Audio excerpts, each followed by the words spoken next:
In this video I'm going to show you how to change view only to edit in Google Sheets. So we are going to change the permissions of people who can edit this document. Now as you can see, we can go to the right top and there you will find share. If you click on that, then you can open it, and as you can see we need a name. So we make it sheet 1. For example, save. And as you can see, I'm the only one with access at the moment because I'm the owner of the sheet. Now if you would like to share it with people, you can add people by entering a email over here, and you can also change the general access.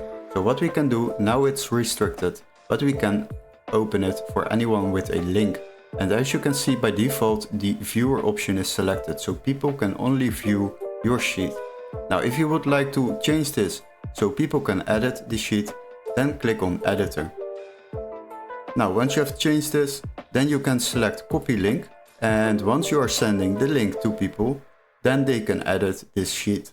So you can share it with people so they can edit the sheet. Hopefully this video was helpful. Don't forget to like and subscribe, and we would love to see you in our next tutorial. Cheers guys!